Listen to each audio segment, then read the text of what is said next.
Setelah melakukan OTT, KPK melakukan penggeledahan di kantor PUPR Kabupaten Oku. Dalam penggeledahan sebanyak 4 koper dibawa oleh penyidik KPK.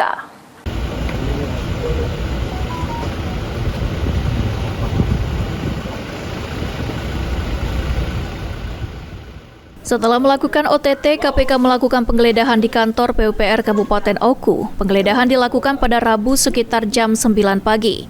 Dalam penggeledahan terlihat, tim KPK membawa 6 unit mobil dan petugas KPK mengamankan 4 koper keluar dari kantor PUPR Oku. Daro Jatun, Sekretaris Dinas PUPR Oku, membenarkan adanya pemeriksaan kantor oleh petugas KPK dan membawa beberapa alat bukti diperiksa lebih lanjut. Dirinya bersama staf lainnya juga sempat dibawa oleh pihak KPK, namun hanya untuk berkeliling Kabupaten Oku untuk melihat kondusivitas Kabupaten Oku pasca terjadinya OTT di Kabupaten Oku.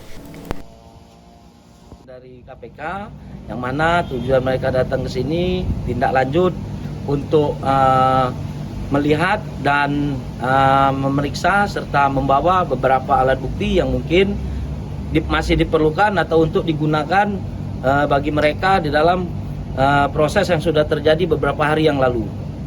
Dan alhamdulillah kami di sini semua hadir, mulai dari sekretaris, seluruh kepala bidang, kemudian PPK, kemudian Kasubag lengkap dan juga bendahara serta staf yang lain semuanya hadir tetap di kantor PUPR ini. Tidak ada apa-apa. Tidak apa-apa. Memang tadi ada beberapa saya, Pak Paja dan Pak Pirus itu diajak untuk keluar. Tujuan untuk keluar itu dari kantor ini adalah untuk melihat bagaimana situasi dan kondisi yang ada di Kabupaten Ogan Komering Ulu ini. Apakah dengan kejadian yang ada di Kabupaten Ogan Komering Ulu ini mengganggu aktivitas pegawai-pegawai yang lain. Tapi di sini kan di OPD PUPR saja dalam hal ini kami pun tetap, apalagi dengan OPD-OPD yang lain yang memang melaksanakan tugas dan fungsinya tanpa melaksanakan hal-hal yang bertentangan dengan apa yang terjadi.